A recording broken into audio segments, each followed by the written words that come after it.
Good afternoon, everyone, and thank you for joining today's public listening session hosted by the Federal Motor Carrier Safety Administration.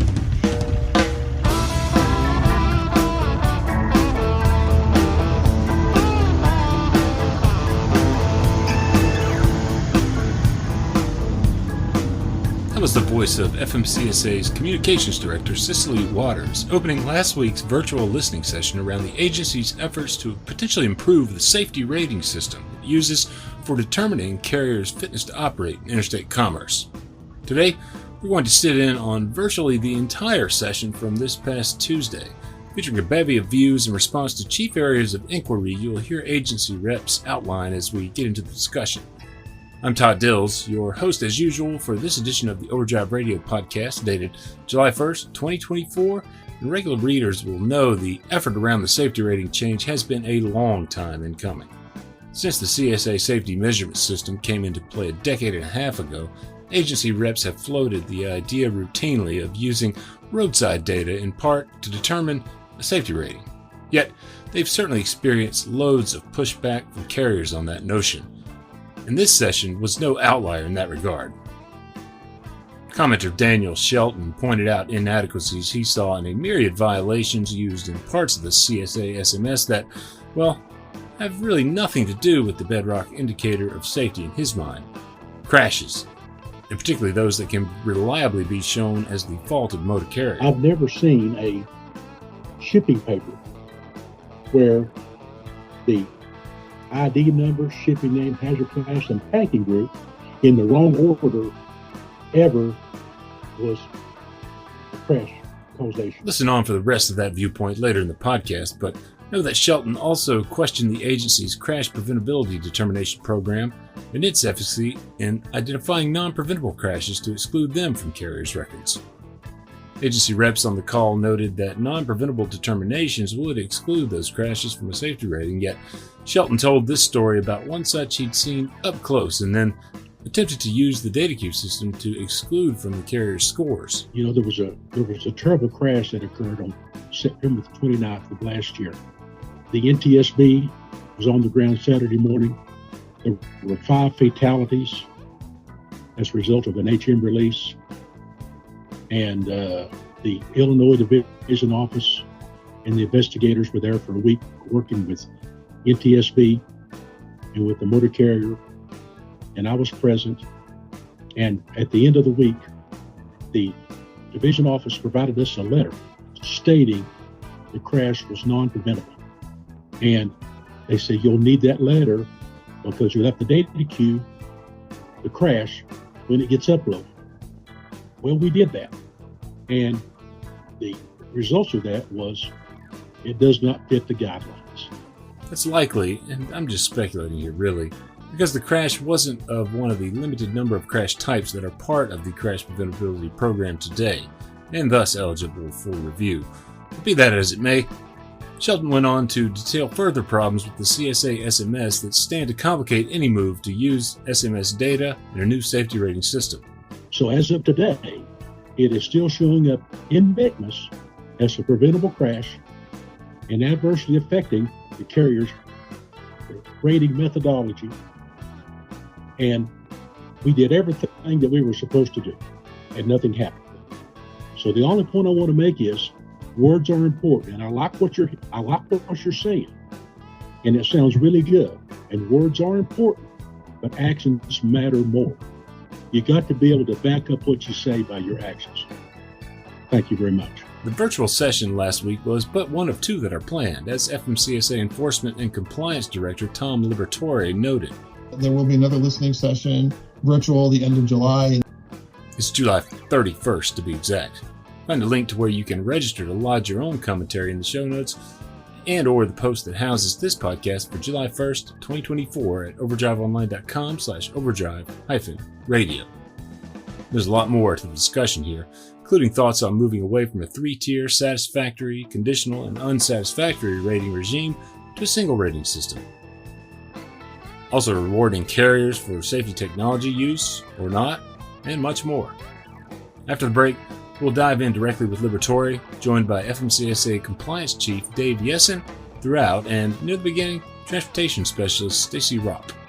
Cicely Waters moderates everything, meanwhile, with plenty voices from within trucking, brokerage, and amongst crash victims advocacy groups as well. So keep tuned. Prepping for spring? Time to reach for Howes. Clean, protect, and lubricate your diesel engine with Howes Diesel Defender. It'll provide superior cleaning, maximum lubrication, and a guaranteed increase in fuel economy. For all your other spring projects, reach for Howes multi-purpose lubricator and penetrating oil. With over 1,001 uses on almost any surface, it's the only can you'll need. Find Howes products at retailers and truck stops nationwide and visit HowesProducts.com for more information. Yes, you can find our fine friends at Howes at HOWES, HowesProducts.com. Here's Tom Liberatore setting us up. And I'm sure most of the people on the line today are aware of what FMCSA's Safety Fitness Determination Process, or SFD, is and how it's utilized. But just in case you are not, what is Safety Fitness Determination, or SFD rating, which is part of our CSA program? It's a rating that's assigned to determine the ability of a motor carrier to continue to operate in interstate commerce. Right now, there is a 3-tier system, which Stacy, who was introduced earlier, will be getting into as we kind of do some of the overview of the questions that were asked in the ANPRM. The process itself, the regulation surrounding the process, has been in effect since 1991. It has been modified several times over the years. So obviously the process that's in place now is not the same one that was in place in 1991. But just to summarize what the current SFD process is, it is based on an existing motor carrier data, information such as out-of-service rate, crash involvement, and other data that's collected during compliance review. You'll see the term compliance review and investigation used interchangeably several times. They're essentially the same thing. So if we say investigation or compliance review, they're an allegory for the same type of process. As I said, it's a 3-tier or a 3-option outcome that you have right now. Following the investigation or compliance review, you'll have one of 3 ratings coming out of that, either satisfactory, unsatisfactory, or conditional. Motor carriers may also remain unrated. Obviously, we don't have the ability to do compliance reviews or investigations of every motor carrier that's registered with the FMCSA. So those that have not been the subject of an investigation or a compliance review will remain unrated. There's also some other reasons why you may remain unrated, but that is also an option. That's more really than I can get into today in order in the essence of time. If you are interested in understanding the full methodology, please see the reference we have right there, which is in Part 385, 49 CFR, Part 385. Liberatore then referenced the docket on regulations.gov for commentary on the advance notice of proposed rulemaking issued last year, and asked particular questions about potential changes to the safety rating process. Regular Overdrive readers will recall our own coverage of that comment period.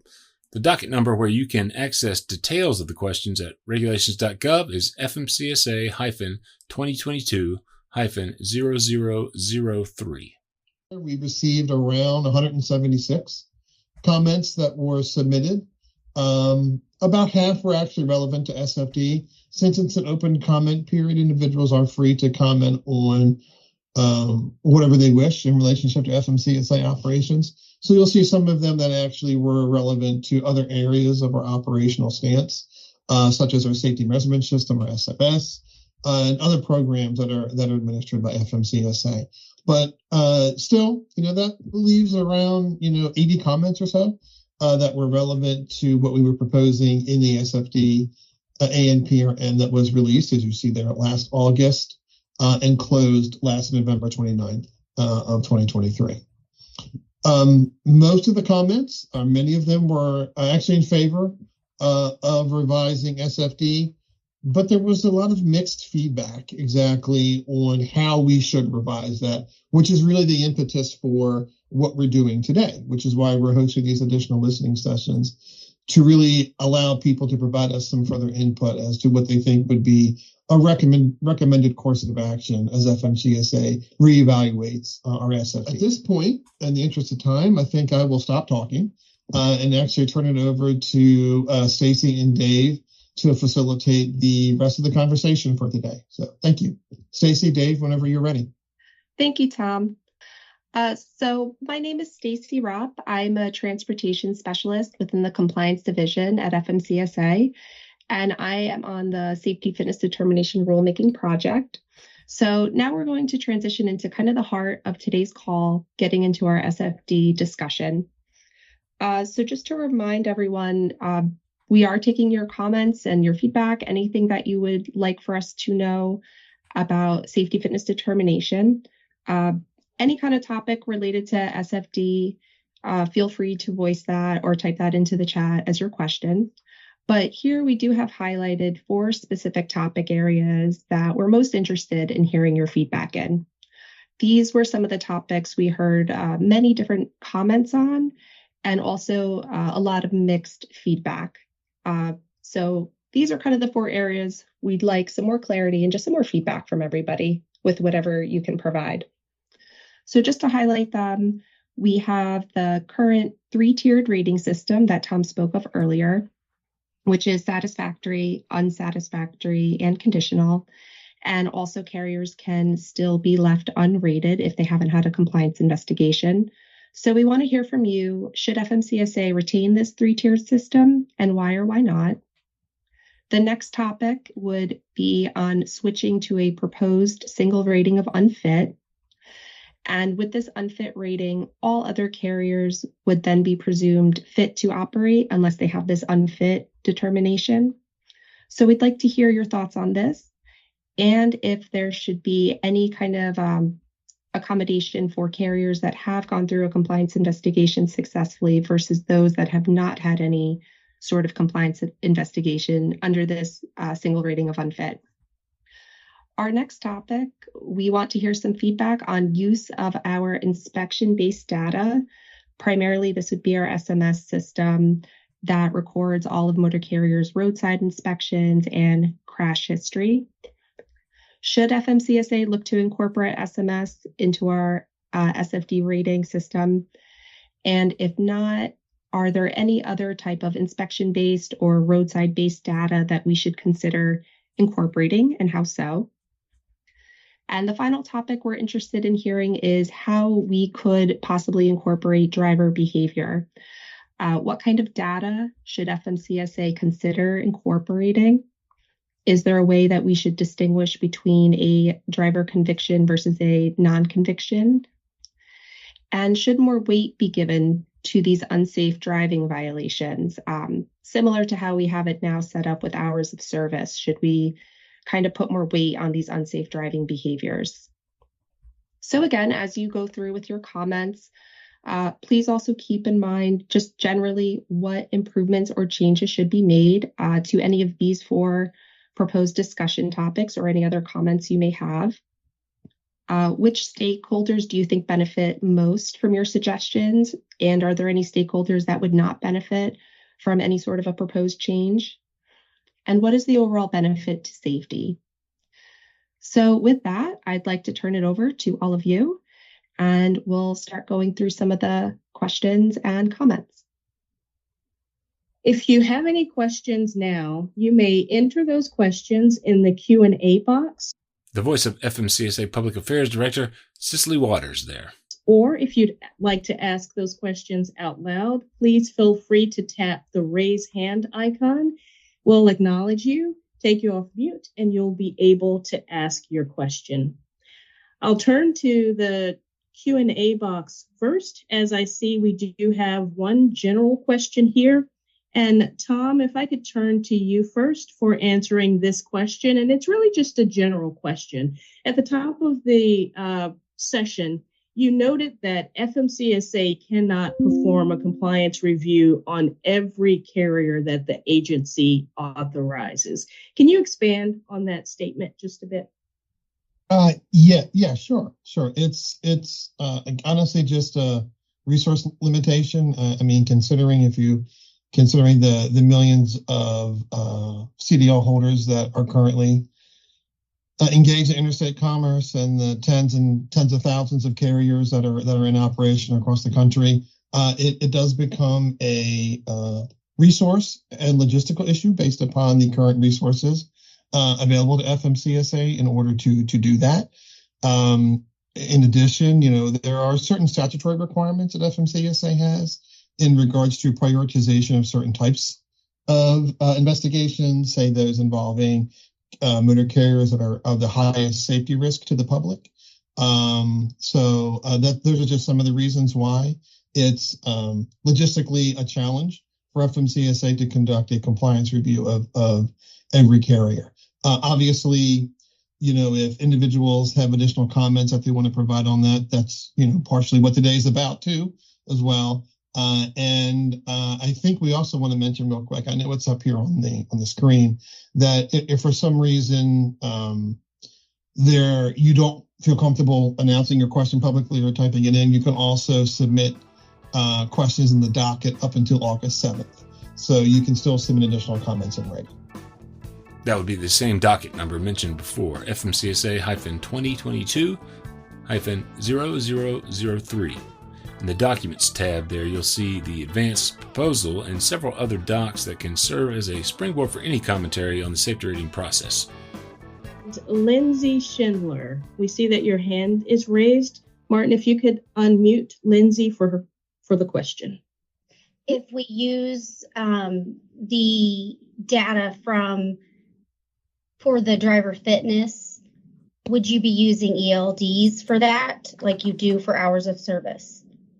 Dave Yessen, Chief of the Compliance Division. Could you just expand upon that a little bit more?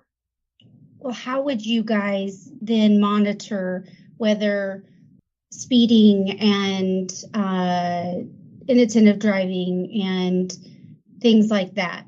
Currently, ELD, whether or not you are using an ELD or not using ELD, is currently, part of our safety fitness determination process when we do an investigation under, our hours of service examination.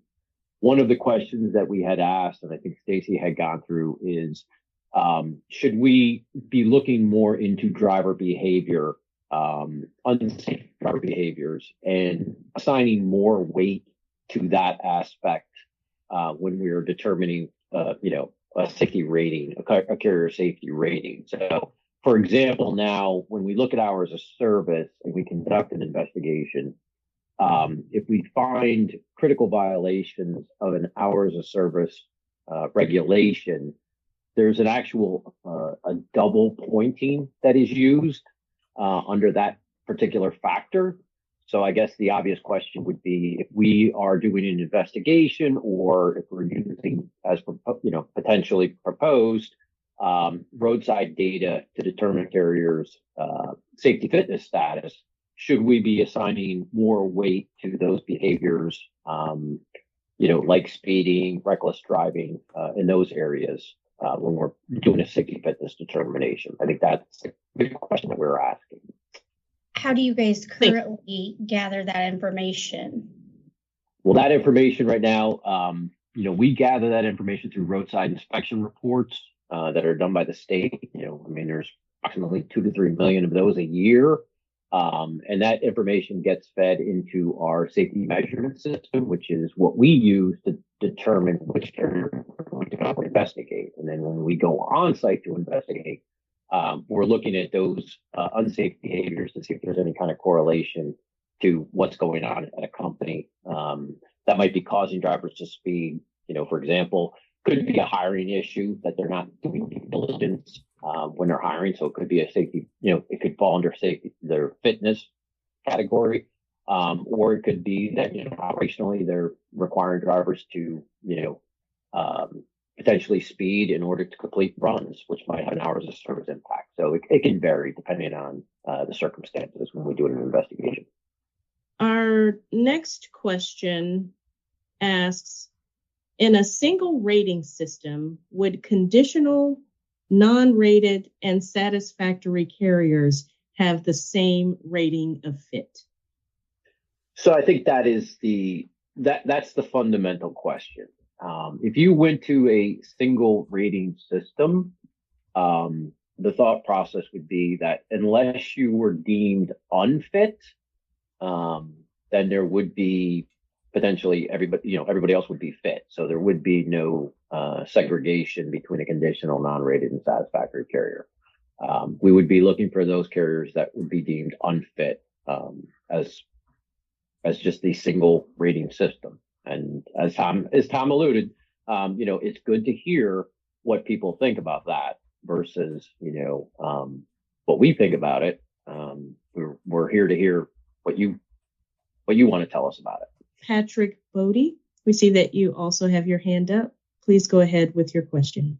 Yeah, on states that, I understand a lot of the data is being generated by state LE, but how do you regulate the state LE? I know several states that, for instance, will only do a level 2 inspection if they already see something wrong. They won't do a level 2 inspection just out of the blue and give you either write something up or give you a clean inspection. But that particular state directive to the state agencies that are doing or the LE and the scale houses have directives that they'll do a walk around. If everything looks good, they'll do a level 3. If they see something, at that time they'll do a level 2. So how would you regulate the states, I guess, to even the playing field for those areas? So I think in that comment, and we really need to kind of take a step back a bit. As part of the ANPRM questions that we had asked was whether or not we should be using roadside inspection data in some type of unfit, in some type of rating process. Just to clarify again, like Tom said, the only time we issue safety ratings now is if we conduct an investigation on-site at a motor carrier's place of business. And one of the proposals that we put in the ANPR is, should we be using roadside data to also do a potential, rating process, an unfit standard? And I think, the commenter brings up a point as to how that would potentially play into any kind of, new SFD standard. And I think, some of the things that we see from the SMS side of it, because we do see that as that data does roll in, from our perspective, we do separate violations into basics, and we score, a carrier's performance based on clean inspections. It doesn't have to be an inspection with no violations to actually be a clean inspection in a particular basic. So there are variables involved that we would want to look at to make sure that that playing field was as even as possible. And I mean, from a reference standpoint, I believe the last time we took a look, almost half of the inspections that come into SMS are clean inspections. So when you're talking millions of inspections and half are clean, there are plenty of inspections that are being conducted out there that are not showing violations, that are being attributed to a carrier and, that is actually performing very well. So, but definitely something we would want to consider. So, yes. Well, and that's why I brought that up is if you're, I think the state or the SMS data is important and does give a better view used along with on-site data in making a rating determination. And I will also put my 2 cents in that I think, a single fit or unfit is not the best route to go. I think it needs to be a multiple tiered, unrated, conditional or satisfactory tier system. I agree with the three tier system. That way, I've played on both sides of the fence as a safety professional and a carrier, as well as a safety professional in the logistics side. And it definitely gives you a better picture of the carrier that you're entrusting your shipments to. Am I going to pay a higher rate to somebody that has less crashes and guaranteed to be there, I might go a little higher rate than I normally would compared to somebody else. So I do think it's very important for all parties involved. Thank you. Turning back to our Q&A box, I see that we do have a question from James Grimes of OIDA. And James's question and feedback notes that as FMCSA considers using SMS methodology in SFD, is the agency planning on proposing additional changes to SMS methodology similar to the notice issued in February of 2023? Just, Dave, I can jump in real quick, just to Jay's question. Jay, just to make sure I understand, and you can feel free to come off mute, are you saying until we incorporate the proposed changes that we talked about in 2023, or anything in addition to the proposed changes we were talking about in 2023? Regular readers will probably recall those proposed changes and preview of them FMCSA launched well more than a year ago now, including a big simplification of the violation weighting points system and various changes to some of the categories. I'll post a link to our comprehensive outline of the changes and further reporting about them in the show notes for this podcast. As Jay Grimes, OIDA's Federal Affairs Director, began to clarify his question to Tom Liberatore, he referenced the National Academy of Sciences' recommendations to FMCSA for the CSA Safety Measurement System's improvements. Changes proposed last year acted on some of those recommendations, but not all by a long stretch. Here's how Grimes put it. Yeah, so in that February 2023, that really addressed the first recommendation from the National Academy's SMS review. I know there were 6 total recommendations. Are you working on kind of those other recommendations? And certainly, yes, we would urge you to finalize further SMS recommendations before any SFD new SFD rulemaking incorporates SMS. Certainly we're obviously considering what we proposed in 2023, right?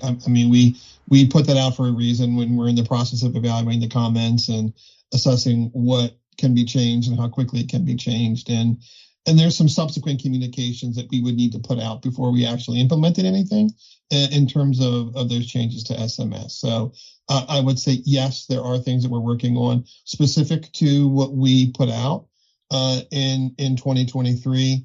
Beyond that, I can't get into a lot of detail about the other stuff. Right now, Dave can probably provide some additional technical comments since he's really more of an expert in the inner workings of the methodology than I.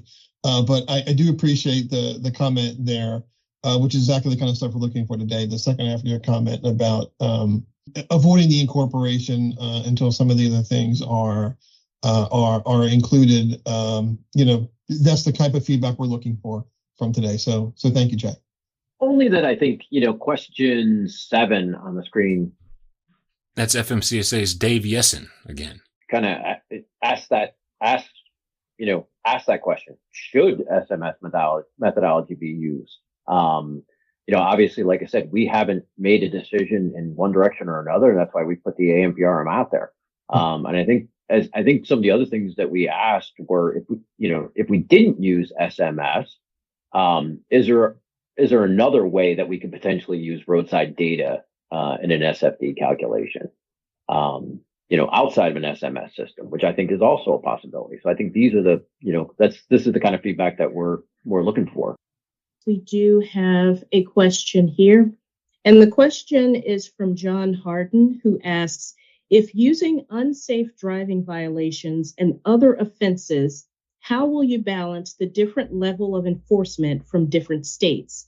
For example, cell phones in Georgia versus the same in other less aggressive states, perhaps. So I would say, that's always a concern. And I think that it's something we always take under advisement. So, we appreciate the comment. As far as what states, one thing that we always are careful of is, some states may have issues with certain types of violations in their jurisdictions that they feel are important and need to be enforced more heavily than maybe another state. So we would never want to get into telling a state what to look for or not look for. but it is something that we could definitely take under advisement when we're looking at a new SFD process. No, I'm reading some of the Sure. comments in the Q&A, Sure. Cicely, right now. Some of them, like I see one from Kevin Blackwell and one from Kim, offering an opinion on question 7. I think there's one from Jackie Pohl, and I think that we need the 3-tier system, as it takes a very long time to get re-rated if you went with a pass-fail system. There are times that should apply, and the unsatisfactory rating is there for that purpose, but there are also times when there's something not as critical where they should be allowed to consider operating, but also working on correcting the issues. And I think that kind of goes back to what we were asking, about the benefits of the 3-tiered system. One of the issues that we have now with SFD, obviously, is if you are conditional, you are allowed to operate. But there is you can submit evidence of corrective action to get that rating either upgraded back to satisfactory or back to potentially a non-rated capacity. I think one of the aspects of a single tiered rating system would allow us, from a FMCSA perspective, to ensure that we have the resources available to address those those failed carriers, so that a carrier that actually did fail, they would have sufficient time, and we would address it in a sufficient timely manner to potentially get them off that fail list. So I think that's a great comment. So thank you for that. And we have a question by Linda Polk. Linda asks, what considerations or changes will be made by insurance companies if you adopt the single rating system versus the 3-tier system? Will it help or hurt insurance pricing if carriers only have one rating system? And I don't know if we can speculate as to what the insurance companies may do, Tom or Dave, but I turn to you for any feedback there. Yeah, whether we can't. No, we won't. I'll say it that way. That's really, what the insurance companies do or how they utilize, publicly available information is up to them. We're really, really interested in, obviously, our primary mission, which is safety, and how this impacts our carrier community and our carrier stakeholders. So that's not really something we can get into as to how insurance companies, may or may not use the information. I think the question, in terms of adopting a single or 3-tier system, that's really something we're looking for feedback on. It's I think Dave hit on this earlier, where we have our, we think we know, or we may think we know what direction we want to go in, but it really is for those individuals that deal with this on a day-to-day basis, and what worked and what didn't work or isn't working. Really from that perspective, right now with the 3-tier system, what's the feedback on, is it what's working and not working? And if they go into a single system, there's been some comments in the Q&A about some of the potential pros and cons of doing that. That's really something that would be useful for us. Just while I have the floor, Cicely, I see there's some other comments in there about how to improve conditional or unsatisfactory ratings. I mean, those are more, of the day-to-day type of stuff that we certainly have information on. And, if anyone has those types of questions, they can certainly reach out to us separately. There's ways to get in contact with us, and we can walk someone through the process as to how to improve a rating. That's what the 38515 and 38517 process is currently in existence for now, and really is kind of somewhat separate, from what we're looking at today. But we can certainly help answer that question for them if they want to contact us separately. Mike Canistra. Mike Canister, Logistic Dynamics up in Buffalo. I think that, the problem that many of us run into is if you go to the, the three-tiered system, or that we're currently in a three-tiered system, we're forgetting about the fourth tier, which is the 92% of the carriers that are not rated. And I think, me and my personal experience with the company, I think that's our struggle more than anything, is the amount of not rated carriers that are in there. So, if we went to a two-tier or whatever the next progression might be, what happens with that 90% that's out there that's really never been rated? I guess that's, a lot of our concern, I think. Yeah, so I think that's a great point. When we look at some of the issues that get pointed out with our current system, and I mentioned, only ratings only get assigned when we're doing an investigation.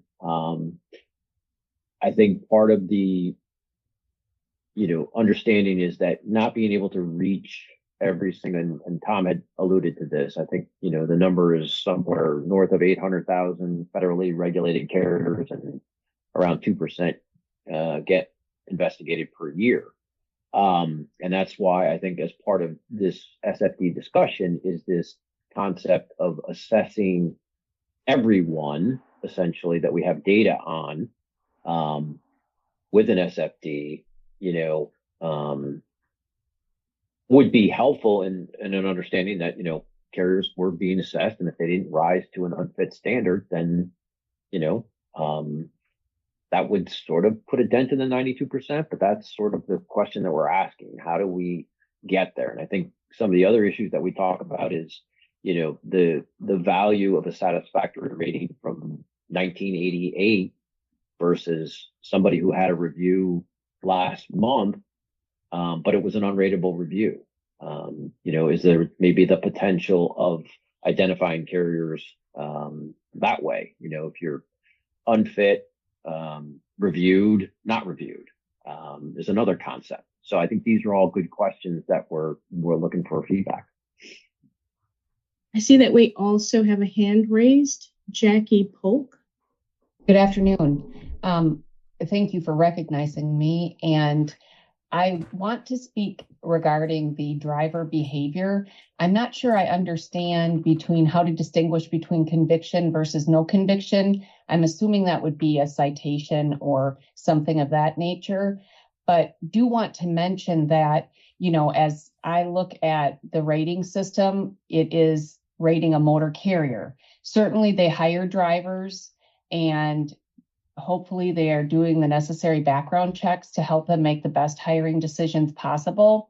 However, sometimes what the driver does is kind of like our kids, when they're not in front of us, we aren't certain what they're doing, but as soon as we find out that they've done something, we take action. And so I just want to caution that while I think that, yes, unsafe driving violations are more serious in nature, I also think that the motor carrier deserves the opportunity to show what they did as a result of that. And again, someone alluded to the fact that every jurisdiction is going to have different plans and procedures in place for how they handle roadside inspections. So, one motor carrier may have this issue and is caught, while another could have more of it taking place, but their driver's never caught doing it. So some of it is subjective. And I really did like a comment that someone else made about, some of the safety systems that motor carriers are employing, that they should receive, some sort of positive benefit if vehicles are equipped with those safety mechanisms. In our current SFD process, in one of our factors related to maintenance, we do use a carrier's out of service rate to determine potentially what their safety rating would be. So, as another alternative as well, there could be the potential that, there could be a calculation based on their, unsafe driving behaviors of their drivers, that could also factor into it. So, there are avenues that can be explored, and I understand your comment about convictions versus citations. And, a lot of the data we get are observed behaviors on an inspection report that don't necessarily, result in a conviction or even a citation. But they are, little pieces to the puzzle that we do look at, and we always, and we're looking for patterns specifically. So thank you for your comment. Martin, I see we have another hand raised. Zach, please go ahead with your question. Yes, thank you. I was shared a few things there in the comments, and I just, from the perspective of truck crash victims, executive director here at the Truck Safety Coalition, we're of the strong opinion that, again, it's what's in the title, right? Safety fitness determinations. The point we view of this system is to provide as objective as possible, right? With the limited data you have available. That's been a lot of the discussion today. You're piecing things together. What can we look at that's most likely going to be true for future performance based on what past performance you have? And I think it all belongs. Every single piece is relevant, and as someone just said, over time will show a pattern. There's lots of opportunities for carriers, whether small or large, to provide corrective action, corrective training to drivers. If they see a theme, they should be the first ones seeing it. By the time someone happens to be randomly inspected, most of the time they're random, right? Odds are whatever behaviors, in our view, are being observed at that point are not new. So I think that's something worth noting. A point in time is typically already telling a story that we're just getting in on. Into some of the other points or questions raised, just wanted to affirm that yes, driver behavior should be weighted. I think that's a no-brainer, and we should be, rewarding those who hire and provide good training and provide that corrective action, or drivers of their own accord who make a point to drive as safe as possible and not put people at risk for short-term gain. And I think that that's very helpful information for the public at large, for shippers, for brokers, for insurers. It's all relevant and necessary for folks to make the most informed decisions they can if they're prioritizing safety. And that would help safety at large for everyone else. The idea that we know if there is, the listing of those technologies that we know are statistically less likely to have crashes, folks should receive some sort of benefit for that in the rating system.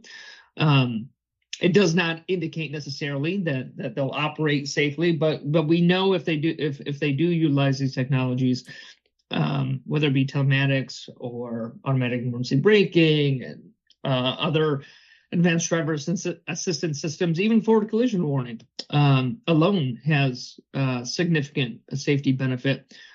Folks should be rewarded for that. And then just lastly on this discussion on the lack of consistency amongst enforcement, that's nothing new. It's been that way forever. And the idea that the safety fitness determination should take into account that there's inconsistent enforcement capability or willingness, so therefore we shouldn't hold people to a high standard.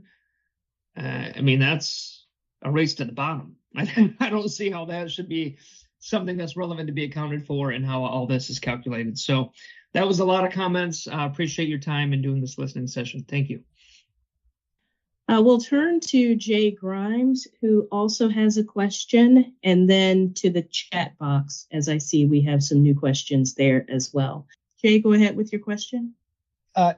Just commenting on the technology question and whether that should be considered. And as Zach mentioned, we're not going to know if they're operating more safely. And I think that's the important thing that we need to analyze, and that carriers simply shouldn't be automatically rewarded just for the mere installation of safety technologies. And that, it's a critical question to determine what qualifies. And that's probably another issue, but certainly there's a whole lot of so-called safety technologies out there that are available. But unless they're actually improving safety performance, you shouldn't be automatically rewarded for that. From the small business perspective, that can create certainly a scenario where can't afford some of these technologies, and then larger carriers who could be rewarded just for the installation. That's going to have a negative effect on the kind of comparative rating to some smaller carriers who could see their rating downgraded even without a change in their actual safety performance. Do have to, I think, value driver experience, driver training, actual safety performance over the simple installation of some technologies. John Harden. Martin, if you could unmute John for his question or comment. There's a lot of discussion back and forth in the different enforcement rates of the state, and I had one of those questions. I'm a former officer, and I can assure you that if one of my operators or drivers gets a citation, I'm grateful they were stopped. It may have prevented an accident. The issue is not a complaint in the sense that we don't think these are valid or that we're over enforced. We have an excellent law enforcement community here in the state of Georgia. But you may have a carrier in Georgia that has an unsafe driving score that's significantly higher than, say, someone in Colorado, but a crash score that is 1 or 2 or even 0, and that's happened to us. My only concern is, and it's not the race to the bottom, I get that perception, but that's not the concern. The concern is if you're going to rate us fit or unfit and include SMS data, we would like that to be even throughout like carriers. And I know SMS is supposed to do that, and I'm not an expert in it, and maybe I'm completely wrong in this thought. But if we're doing everything we can and we run in a more aggressive state, but we're not crashing and we've bought all the technology and we're doing this, yet we're compared to somebody that doesn't get near the scrutiny, are we performing better with the lower crash rating? Or the issues with SMS are things that we like to talk about in the safety community. I'm all for SMS, but if it determines our rating, that could be complicated, especially if it goes to just 2, you're fit or unfit. I mean, you're talking about shutting people down that are good, strong, positive, safety-minded carriers, potentially, I guess. But I'm new to this, so I'll hang up and listen. There has to be a distinction between SMS and SFD. Of that, there is no doubt. Because if you understand the concept of SMS, it's our agency's prioritization tool. And as you mentioned, within SMS, there are safety event groupings that put carriers of like size or like safety events compared together. So each carrier gets a measure, which is their quote unquote true safety score. And then they're also then given a percentile, which is, how they are comparing to carriers of like size or like activity. I think trying to do something from an SFD perspective, you would want to be very careful about using any kind of comparison concept like percentiles. I believe back in 2016 when, we were looking at certain basics and only use a carrier's measure and then drawing a line towards the top of that, 0 to 100 scale to determine which carrier is unfit. And it was going to be a hard line. I mean, there could potentially be a concept where, some carriers would never cross that bar in a particular month because it wasn't a percentile ranking for comparison purposes. So I think your point is valid in that, you could just use our current version of SMS into an SFD, but that doesn't necessarily mean there aren't components to it that couldn't be used in an SFD.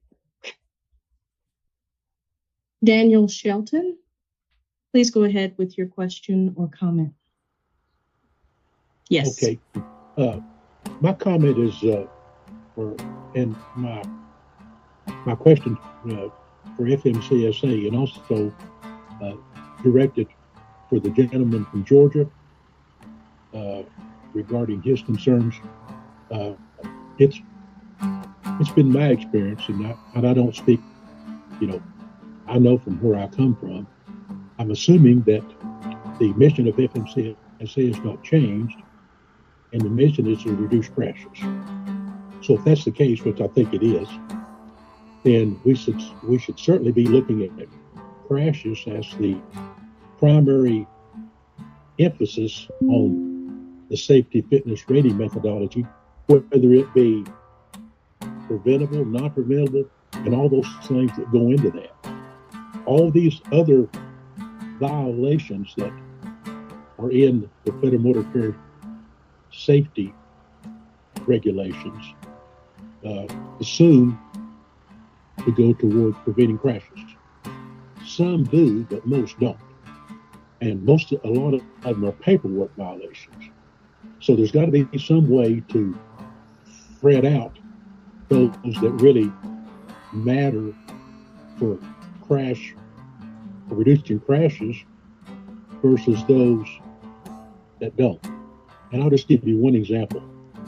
I've never seen a shipping paper where the ID number, shipping name, hazard class, and packing group in the wrong order ever was a crash causation. So all these things, I mean, it's certainly a violation, and if the regulation is there, it should be enforced equally.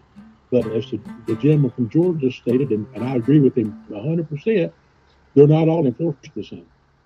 So in order to make this work, FMCSA, you got your work cut out for you to get all the states on the same level. So good luck with that. Linda, I see that your hand is up. There are I've had experience with certain weigh station employees who see it as their job to just find something wrong, regardless of how minor it is, or not have any leniency. For example, I was driving and shortly after getting on the road, a rock hit the windshield, and there was no way I could stop and get that fixed before I got to the weigh station.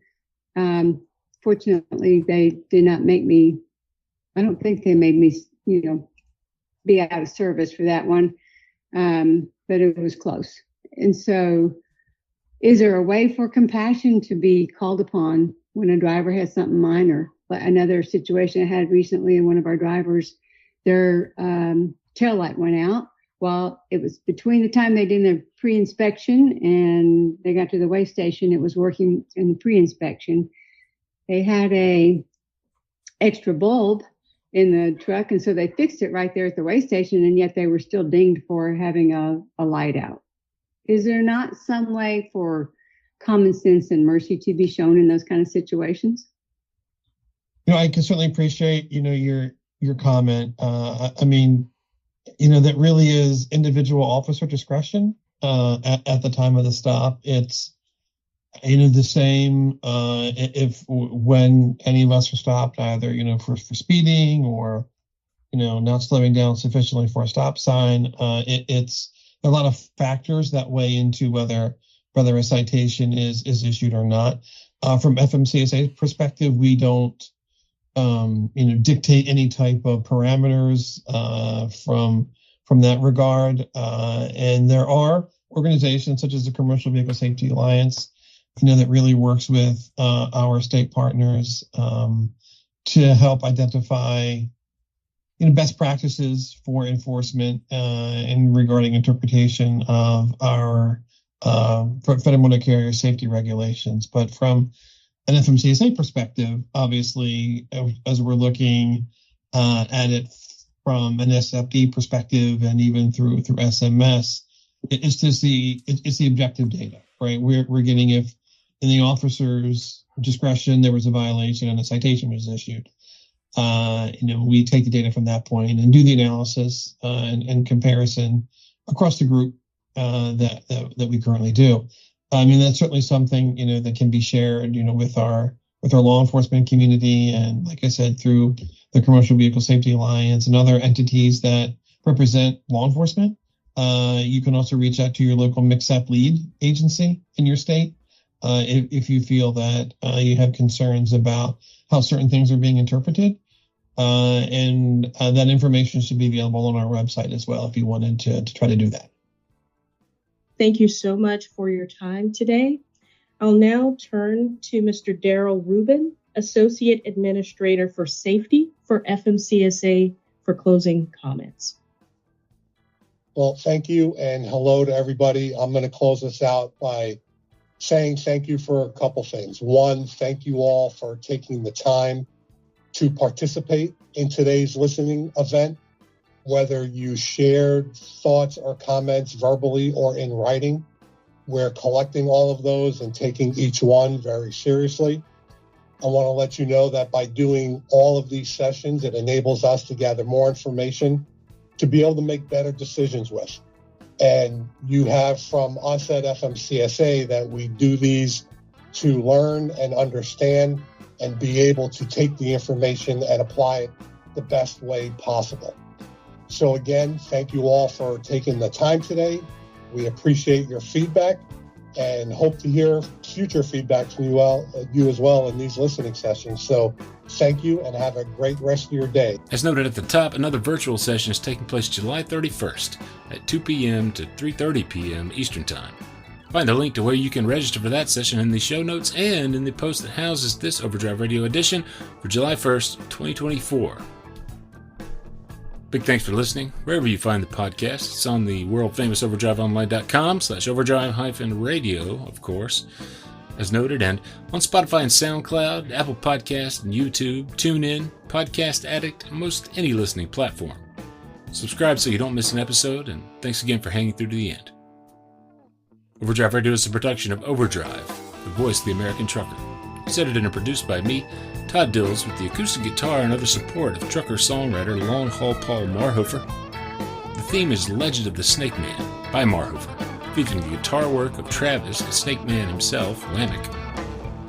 Terry Tussox Richardson on bass, keys by Tishomingo Jim Whitehead, and drums Andrew Marshall. The podcast is backed up further by Overdrive's own social media coordinator Jasmine Campbell, news editor Matt Cole, executive editor Alex Lockey, and video editors Lawson Rudersel and Andrew Quinn. See you next time.